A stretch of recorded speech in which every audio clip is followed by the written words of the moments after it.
Hey guys, this is Kirob speaking, and today we continue our journey through the automation light campaign mode V2, and we are in Archanan still, and sell all the Pico cars into Frenia. They love their little city cars from Archanan, manufactured by little boys in a factory, and of course girls. We do not pretend that they are of legal age, but who really cares, right? If you get your little city cars a little bit cheaper. Alright, the cheapo is selling really well and the premium is selling really well. Just look at that, 10,000 cars a month. Brilliant. This will probably be one of our most successful models ever. And this one is having a bit of troubles.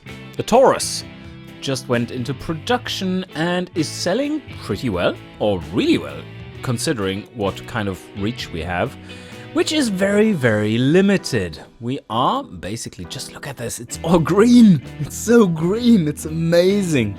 We are selling basically into all the markets.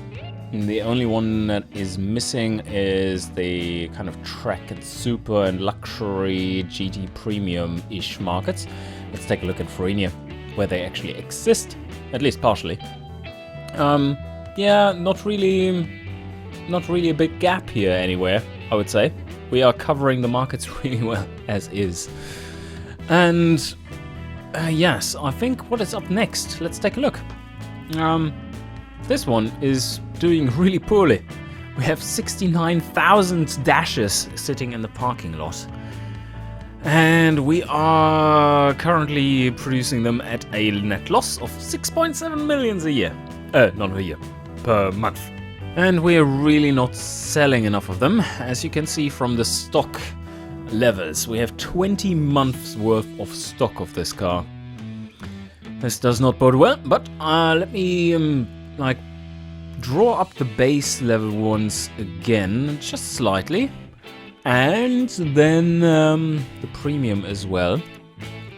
And then we pretty soon can cancel production. In pretty soon, I mean like 2 years after making a new model, a new dash. Because the car itself is pretty good. But yeah, it doesn't help if no one wants to buy it. So let's see, we have far too few base models. Let's go like this, make no luxuries, and just a few more premiums. That should do. And do we have to change anything here? 12 months worth of stock. Whoa. Maybe a few more premiums instead of base versions. That might help. Alright, so everything is optimized. And this means we can get right into the next thing at hand. And I think this is a bit of a transitionary phase here, where we just design another dash. And it is about time. We are in 79 already. So that is 7 years later. But also, if we look at our research and development, you can see that the year has already ticked over for our current research. And that is interior and entertainment. That is an effective tech pool of 5 now, which should help get up the prestige rating for the dash.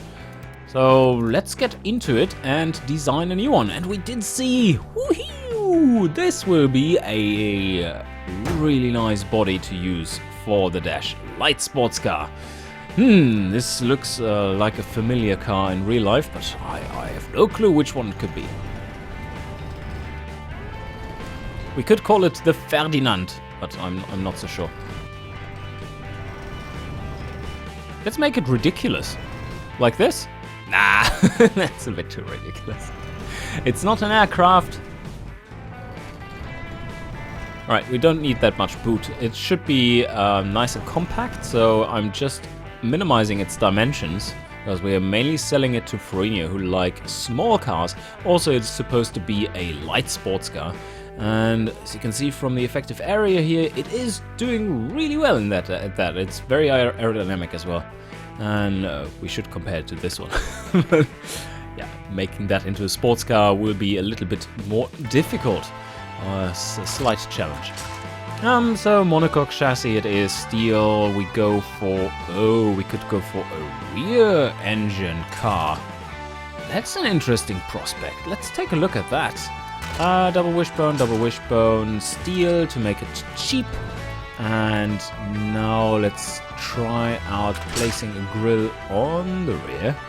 200 something is enough. Yeah, maybe. This almost looks like a little wing. And do we need anything else? Ah, we have a coupe version as well. Perfect. Let's just hope it works. And of course, our dashes need to be banana yellow. Can we put a nice little V8 in there? Oh yes, we can. That is great.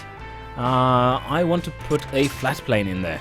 And that is something we have a bit of familiarity in already. And full alloy.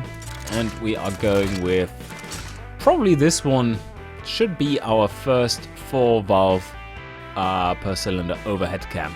Should have plenty of familiarity from the others, which doesn't show here because this only shows the primary familiarity, but there is bleed over from the other settings we have, and we are going to see that in the engineering department once we select the trim, or in this case the variant of the engine, and just take a look at it and how much effective factor we get out of that.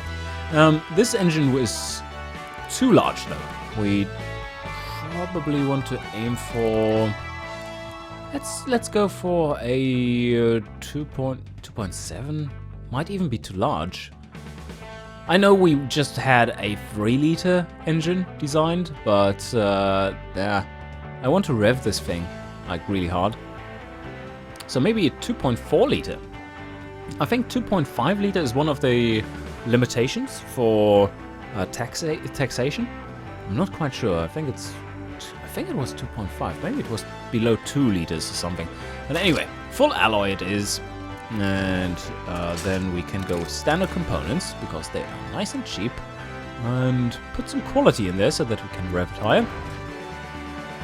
And for the compression, let's start out with 8.5 this time around, or maybe 9 even.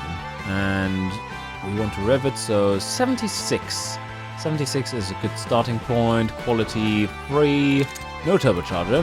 We're not going that route. We don't have any tech in that.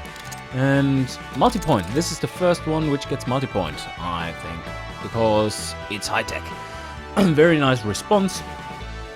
And we can put 3 into here, but I'm going with 6. And this doesn't make it all that expensive either. Could go for throttle per cylinder, but that adds quite a bit of engineering time. So, nah, not going to do that. For the fuel mixture, 13.5. Seems reasonable. We could go 13.0. And moderate to high ignition timing. And I think we can rev this to 7.5. Short cast. Yeah, we have not dabbled in any other setup, so short cast it is. 43%, 44% almost familiarity. Every single engine has had this one. We are aiming for 200 horsepower, that's a lot. Like 180, make it really lightweight. And three-way catalytic converter, one straight through, that should be good. Yeah, I think I aimed about right. Let's put this one up a little, and this one up. 200 horsepower should be attainable in this one. That's rather impressive. Let's see what the ignition timing does. 198, found a little bit of a sweet spot there. What more could I change though? The reliability doesn't drop significantly before a little higher, so I can give it a little bit more cam. There we go, 200 horsepower. Ooh, out of that small engine, 2.4 liters. A 2.4 liter engine, 1979. Naturally aspirated, producing 200 horsepower. That is really impressive. And let's see, it's not that expensive either. Material costs are 1,200. And yes, I do have a little bit of fuel octane left, but I'm not so sure if I want to use that.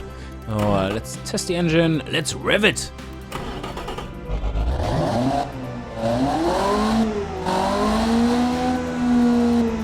Yep, that sounds like it's working.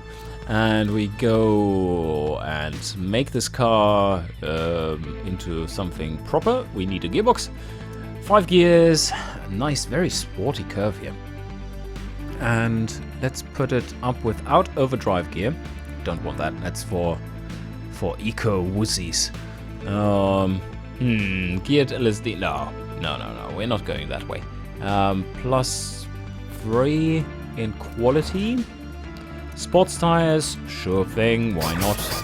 We don't want to make this look like a buggy, but yeah, it's hard to avoid, really, if you want to have reasonably large tires on there, which is kind of necessary because you need pretty small front tires. Like the differential needs to be large, so you need overall something that is very large in the rear, so that you can make the front something about average size. And let's see, can we? Ooh, no, we can't. We can't. 16-inch rims would be very nice, though. Let's see if 215s are enough. We can always go a little larger. Oh yeah, let's go a little larger. And now put them out. There we go. Looks weird, looks fancy. And we're going with alloy. And vented no, we only need a cheaper one, I think, because this has again the weight distribution advantage of under braking. The brake or the balance of the car will be about 50-50. So no need for super strong brakes on either end. And yes, so we continue the trend of going for semi-clad to gain a little bit more familiarity in this one. And how much cooling do we want? Do I really want to go with that much? Yeah, I guess. So 270, that would be 1.5 times the cooling. Yeah, let's stick with the trend. I don't want to dump our very nice reputation. 2 seats, let's make it cheap. Power steering, 5. Yes, we now have 5. +5. And advanced. No, we're not going advanced. We have a little bit of familiarity with the standard. No quality here. We want to have it a lightweight car. Standard, gas mono, and that makes for a good handling. And the stats I already like. We do have to turn the curve around, though. Almost. It's almost turning. Oh, this is terrible though. 4.8. This needs a lot more. What is going on? No. Oh no. Turn around. No, it doesn't want to turn around. Fuck. How do I get this one? I just tune it to sport first. And now, well, this is the other way around. It needs to be this way. Yeah, there we go. Okay, it was a damper thing. If we can turn this one up a bit more. Yes, that actually helps. And we don't want to have bottoming out. Oh, the bottoming out was also helping it to be more sporty there. Or be more of a bitch to handle, I guess. If we turn this around more, no, more grip here. Huh, okay. This actually helps. Very cool. I didn't expect that. Let's see if the high-speed handling isn't quite there. We can fix this though with a bit more camber, because camber always works. So we go with like this. Yes, that is probably a bit better. Can we get closer? Yes, we can. Oh no, there it turns. Turn back. Turn back. Yes. How is the high-speed handling? Nope. It's a big nope. No, wrong way, sorry. This is not better. This is not better. This is not better. This is not better. What? Oh no, it's still not turned around. Let's continue. This is better? Yes. No, still not turned around. Is this better? Now it's rising. That means it's slowly turning around at a high speed. Yeah, it's turning around. Maybe I just want to fix this via arrow, because the difference seems to be very high. Let me do that. I go back here and just add a lip, because we don't need much. So let me think. This is too little grip in the rear at high speeds. That means we need to have a little wing somewhere around here. And turn this one around. Yay, look at that. Mini wing. Yes, we take this one, now head back. So we touch one slider and then it should pop over. What? No, that's not how it's supposed to work. Come on. No. Rear more? Why doesn't this one react as intended? Must be doing something wrong. And here we go. Okay, it was the sway bars being completely weird. Basically, what I was doing here, without really noticing, is that I gave myself a solid front axle. And maybe you have heard someone tell you at some point that solid axle front is not necessarily a very sporty setup to use. I wonder why. Well, the answer was exactly that. We had such a strong sway bar up front, and this was going all the wrong direction here. Look at how it increases drivability and sportiness by just lowering it to something a bit more sensible. And we do have roll angle, which is decent enough now, and now this one has turned. We don't even really need the rear downforce now. So I think I could remove the spoiler. It doesn't help, it just adds development costs. So let me remove this bugger. There you go, and you go back to JDM heaven. And now let's wiggle a slider and see. Yep, did nothing. Very good. Put this back to where it was. It doesn't matter. Yes, does nothing now. Brilliant.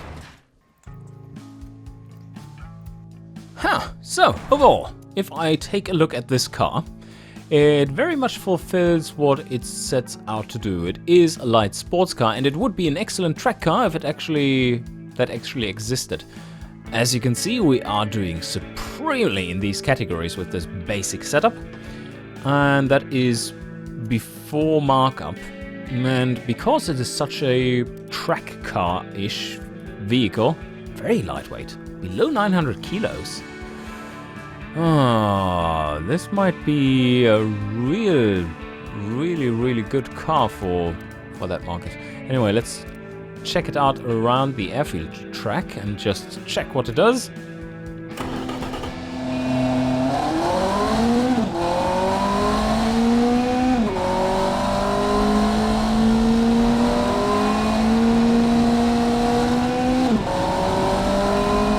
And it does a, 126 basically. That is very fast. I can be happy with this. Automation, cancel. Automation test track. What do you do here? We get a wrong parking on the start-finish straight. That gives you negative points. Don't do that. A 222. That's also pretty fast. So overall this is a proper sports car. And we haven't even optimized the brakes yet. It's getting better. But we see that we were about right here with the sizing of things. I could go a little higher with this one, and I can go down on the rear. Yeah, that seems to be the best option of all, and we can leave it such that it is very drivable. Drivability 58.2. Very well set up car. It does have good amount of understeer, while still not being too much of a slouch. It's not at 1.0 here, where sportiness really starts to suffer, but somewhere in the middle. Almost in the middle. So let's put this up a little bit more, so that comfort doesn't get hurt all too much. And I particularly like our rating in practicality and utility. It is a proper, not everyday used car. Exactly what we are aiming for, because everyday used cars are all our other categories, which we don't anymore. We have learned the lesson. Don't cannibalize. That doesn't end up well. Okay. So this one is done. Now let's just give it a name, and then we shall make a premium version and a convertible. Okay, here we go. So this is the base version, but because it's doing so well in these markets, I shall call it the track car. Because it has really nothing in it. Basic, just standard here. It just fulfills the bare bones minimum. It's just all about driving. Probably a really awesome car to drive, and a really tiring car to drive as well, even though it has the luxury of power steering. Okay, we clone this one and pop it full with all kinds of luxuries. Like premium interior, premium cassette. No, -5? Go fuck yourself. That's not what...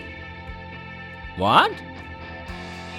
Is that penalized that much? No, it isn't. Okay, good. I was thinking I was hallucinating.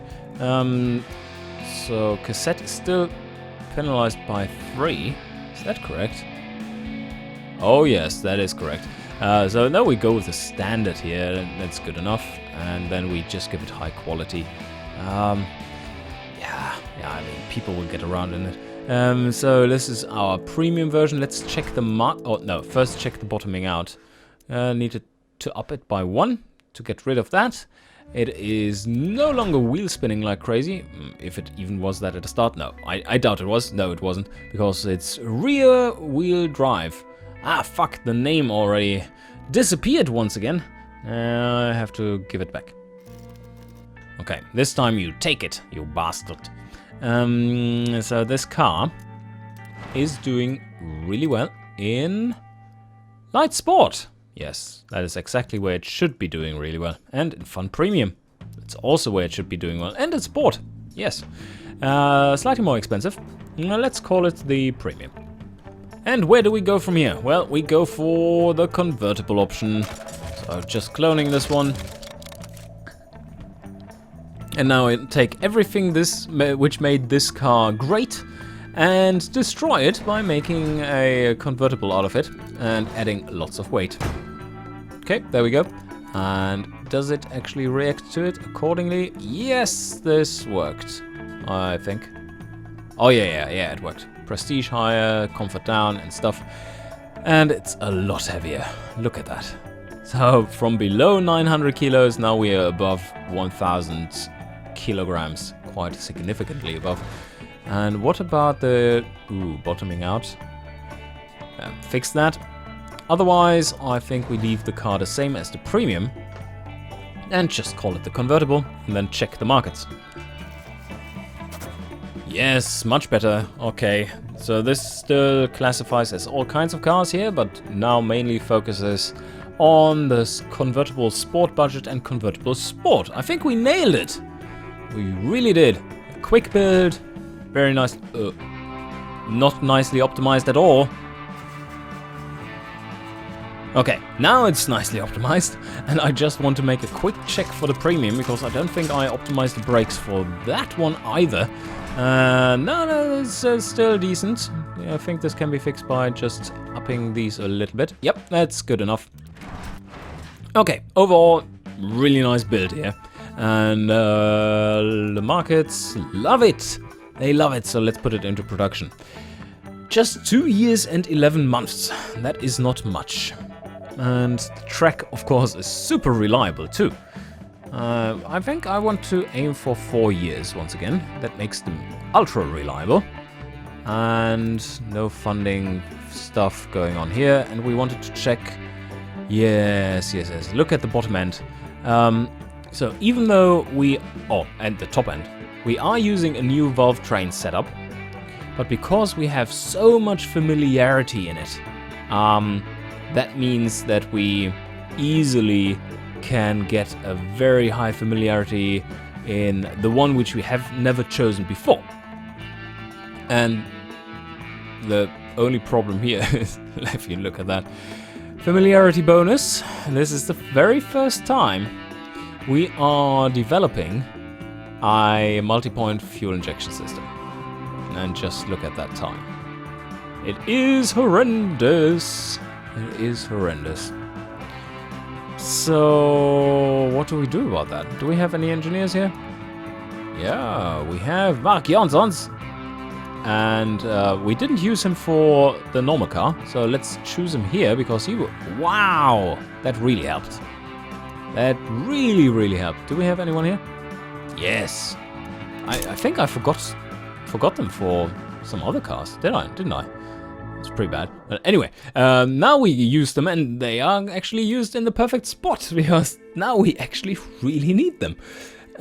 He managed to... single-handedly reduced this by like 5 months here. This was 24 without him. Oh, it's good that he never ages. I can tell you that. So 4 years it is. We just want to keep it there. 4 years, 4 years. Brilliant. A pretty high reliability engine considering how high it revs.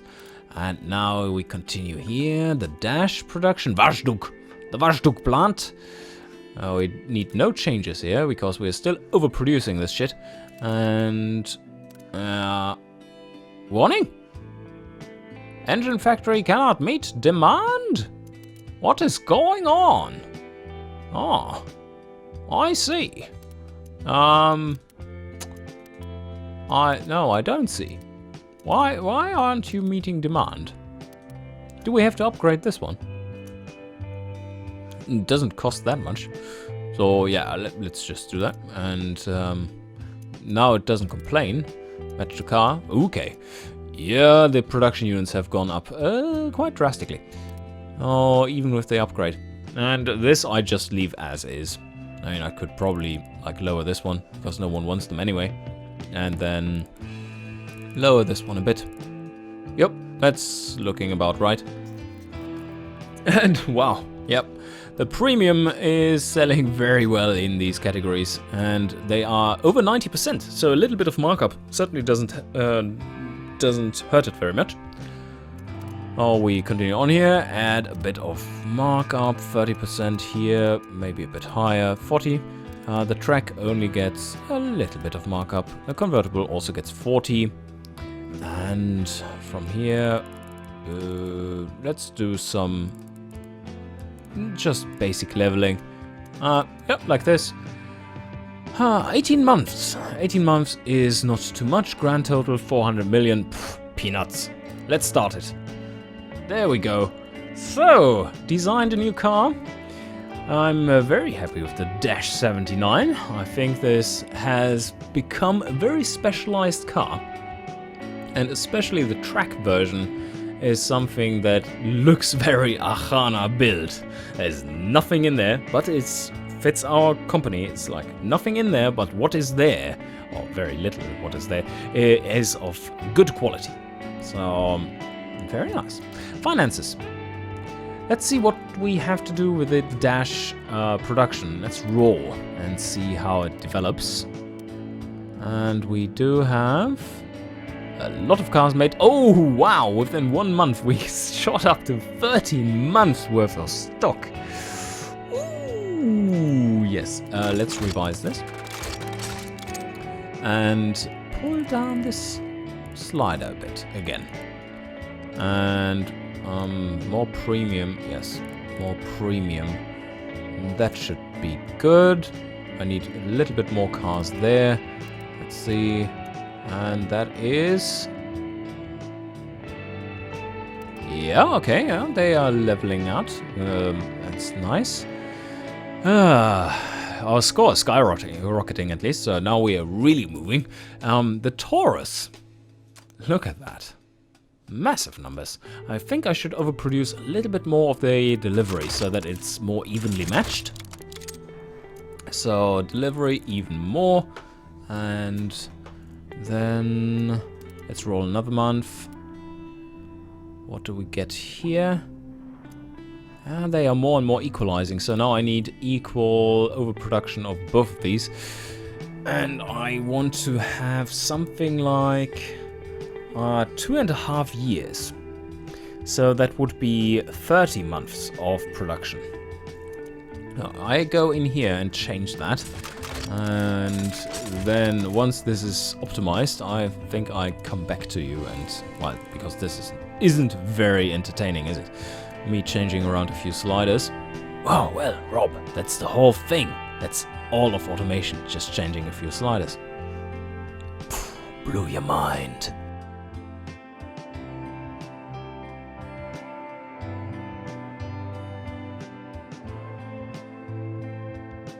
And running the maze of automations, no, of optimizations, we have arrived at the year end. It is now the 1980s.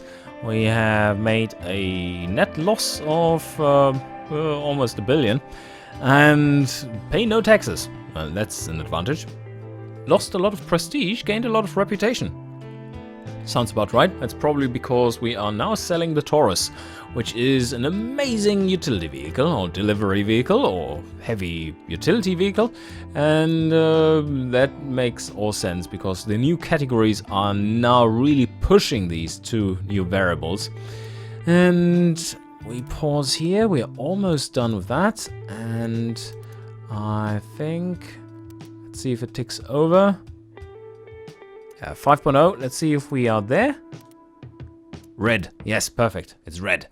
That means we're dead on. And what more do we want to improve? I think this one would be a prime candidate. It's getting more and more expensive, but yeah, having a high value here certainly helps a lot for the automatics. And what more do we need? I think this is all for now. The dash is... needs a few more base variants again. 1 month of production, creating 12 months of demand. Yes, and here we also need a few more base items. But that is something for the next episode to optimize. So I think this wraps us up for today. Hope you what? No, stop. Wait, what is this? Minus 1 billion total profits. That's because we have 180,000 cars sitting in stock. How about that? That's why we are making so much losses right now. But the markets are happy and buying them up like crazy. Look at how much our awareness changes already. Alright, but now, okay, hope you guys enjoyed and see you next time.